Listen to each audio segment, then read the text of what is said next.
Good afternoon from Los Angeles, California. I'm Dr. Ryan Ava. Let's begin with what we're learning about this extraordinary athlete. How concerned are you about what she may be facing next in Iran? Look, not only me, millions of Iranians are really concerned about her safety and her situation. Let me be very clear. Her story on Instagram is called Forced Confessions, which many Iranians are familiar. Just last month, many family members of those people who got killed in protests, they were brought on TV to do forced confession and saying that our children committed suicide. And now Elnaz became a hero for many Iranians, became a role model by refusing forced hijab while she was competing.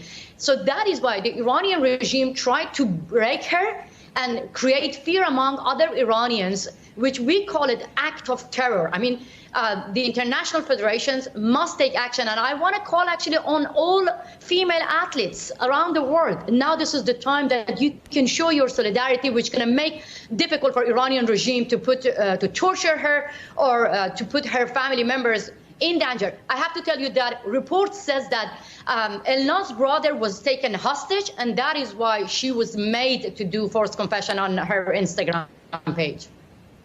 And Masih, since we spoke last week, talk to me about what these last 6 days since you and I spoke have been like for the Iranian people, many of whom are taking to the streets in this incredible act of valor, demanding change.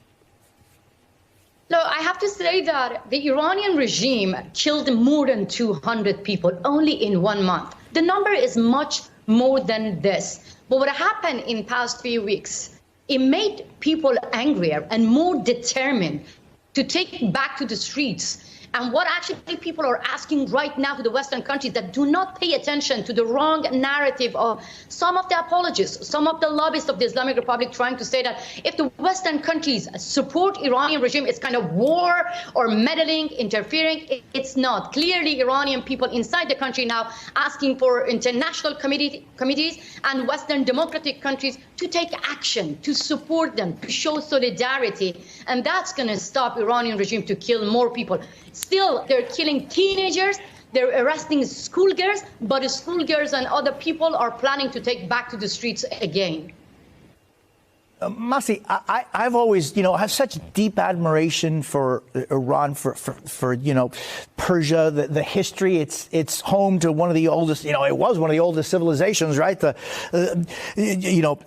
Just the Elamites. I mean, there's so much history, culture, and there's so much tolerance in Iran previous to 1979. How can things change when 1979 put a freeze on so many things? That's a very, very good, actually, reminder to many of those actually have no clue about the history of Iran. Thank you so much for mentioning that, because many people in the West, they sometimes wrongly saying that hijab is part of your culture in Iran. Back to the history. Before the revolution, women were allowed to participate in any kind of sports by choosing whether they, what kind of lifestyle they want to have. Before the revolution, women were allowed to be judges, to be ministers, to go to a stadium. This is 21st century. The Islamic Republic became a revolution against the women, and women are not allowed to go to a stadium. Women are not allowed to sing. Women are not allowed to go to international federation the way that they want to be. So this is the gender apartheid regime. And let me make it very clear. We want to call international sport federations. If it was a Western woman being kicked out, being taken hostage, being missing, and forcing to do forced confession just because of wearing hijab, what would be your reaction? You would kick out the country. Now, this is the time. They have to admire Elnaz, and they have to actually be her voice, otherwise her life is going to be in danger. And thank you so much for echoing the voice of Iranian and not abandoning us.